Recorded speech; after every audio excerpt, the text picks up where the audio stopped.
Friends, welcome to PVR హెలెట్స్. ఈరోజు మంచి recipe onion chutney ఎలా చేయాలో తొందరగా చూసేద్దాం.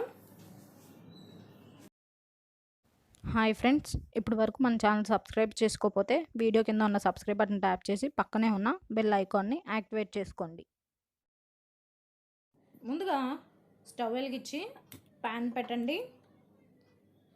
ప్యాన్ వేడెక్కిన తర్వాత అందులో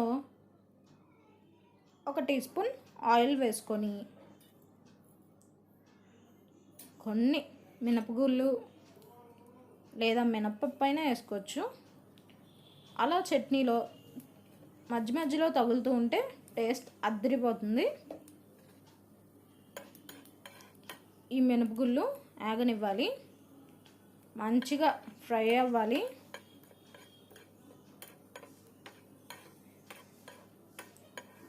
ఇలా మంచి కలర్ వచ్చాక మనం నెక్స్ట్ ప్రాసెస్లోకి వెళ్ళిపోదాం.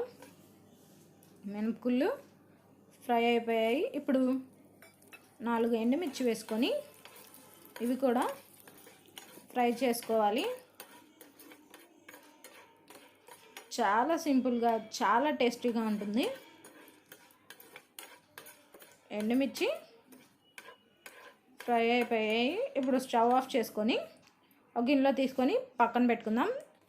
అలాగే సేమ్ ప్యాన్ స్టవ్ వెలిగించి కట్ చేసుకున్న ఆనియన్స్ వేసుకోండి. నేనైతే పెద్దవి 4 ఉల్లిపాయలు కట్ చేశాను. మరీ చిన్నగా కట్ చేసుకోవసరం లేదు, మీడియం సైజ్ కట్ చేసుకుంటే మనం ఎలాగో చట్నీ కదా చేసేది, సింపుల్గా అయిపోతుంది. ఇలా కొంచెం పచ్చి వాసన పోయేదాకా ఫ్రై చేసుకోవాలి. పచ్చి వాసన పోయి మంచి చూసారా కలర్ చేంజ్ అయిపోయింది. ఇంకొంచెం కలర్ చేంజ్ అయ్యేదాకా ఫ్రై చేసుకోవాలి. మరి బిర్యానీ పైన వేసుకోవడానికి కాకుండా కొంచెం ఫ్రై అయ్యి చట్నీ చేసుకోవడానికి టేస్ట్ బాగుండేలాగా ఫ్రై చేసుకోవాలి. ఈ ఆనియన్స్ ఫ్రై చేసుకోవడమే కొంచెం సింపుల్, బట్ టేస్ట్ మాత్రం ఆనియన్స్ ద్వారానే వచ్చింది. సో మంచిగా ఫ్రై చేసుకొని ఒక మిక్సీ జార్ తీసుకొని అందులో కొద్దిగా చింతపండు, అలాగే బెల్లం, కల్లుప్పు, మనం వేపుకున్న ఉల్లిపాయ ముక్కలు, ఎండుమిర్చి, మినపగుళ్ళు వేసుకొని మంచిగా మిక్సీ పట్టుకోవాలి. అప్పుడే అయిపోయిందా? కాదు, ఇప్పుడు జస్ట్ ఫైనల్ టచ్.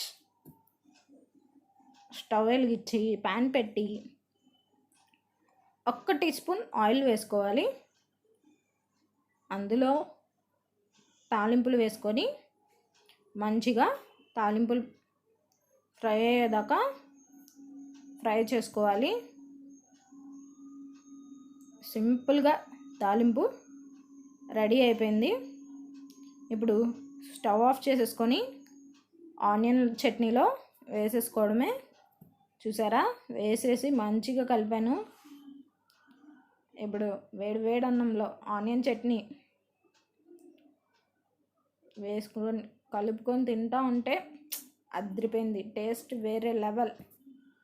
మరి ఇంకెందుకు ఆలస్యం, మీరు కూడా ట్రై చేయండి. మా వీడియో ఫస్ట్ టైం చూస్తున్నట్లయితే వీడియో కింద red colour subscribe button tap చేసి పక్కనే ఉన్న బెల్ ఐకాన్ కూడా యాక్టివేట్ చేసుకోండి. అలాగే ఆల్ నోటిఫికేషన్ సెలెక్ట్ చేసుకుంటే మేము పెట్టే ప్రతి వీడియో నోటిఫికేషన్ మీకు వస్తుంది. మా వీడియో నచ్చిందా? లైక్ చేయండి, అలాగే షేర్ చేయండి. కామెంట్ సెక్షన్లో మీరు ట్రై చేసిన రెసిపీ ఎలా వచ్చిందో కామెంట్ చేయడం మర్చిపోకండి. చాలా సింపుల్ రెసిపీ, ఎవరైనా ఇట్టే చేసేయచ్చు. వంట నేర్చుకోవడం ఫస్ట్ టైం అయితే ఇది ఫస్ట్ ట్రై చేసేయండి. Thanks for watching video. Thank you.